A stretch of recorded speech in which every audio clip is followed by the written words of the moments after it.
どうも、バーンです。今日はね、10号機を持ってきました。10号機ね、前回フロートをつけて飛ばしたんですけども、ものの見事に大失敗ですね。琵琶湖に突っ込んでしまいました。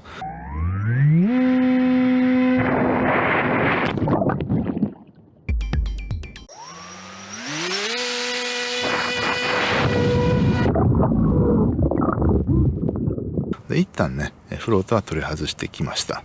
で、前々回からの変更点としてはですね、こんな感じですね。これ何かというと、サーボの保護をするような部材ですね。これ芝生に着陸した時にサーボがね、ここね、どうしてもね引っかかってしまうんですよね、地面に。で、サーボがですね、実は1個壊れました。その影響で地面に引っかかって、で刃がね欠けてしまったんですね。でそんなことぐらいで着陸ごときでですね、サーボを1個壊してたんだよね。これは具合悪いんですよね。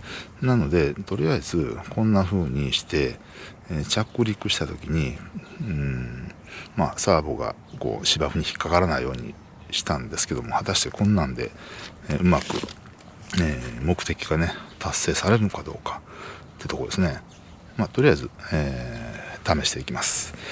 これであかんかったらもうちょっとね、発泡じゃないや、デコパネをもうちょっとこの辺にね縦の骨材を入れるであるとかいう風にしようと思うんですけど、あんまりね骨材を入れると空気の流れが変わってくるんでね、良くないかなと。とりあえずこのくらいだったらね、空気の流れには影響はしないかなというふうに思いますんでね、というわけでとりあえず準備していきます。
はい、どうもです。自分に衝突しかけてしまいまして、果たしてこれで芝生がサーブに引っかからない役目を果たしているのかどうか、この部材が、もう一つよくわからないですね。とりあえずもう一回試してみましょう。バッテリー2本目いきます。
はい、どうもです。とりあえずね、このガード、役には立ってくれてるみたいですね。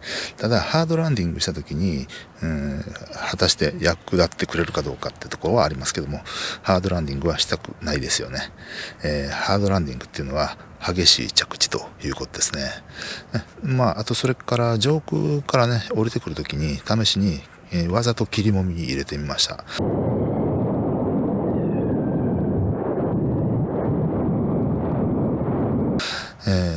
ただジャイロ積んでますんで、スロットルを吹かせば、容易にね体勢を立て直すことができましたね。面白い映像、なかなかスリリングな映像が撮れてるんじゃないかなというふうに思います。本日以上です。ではでは。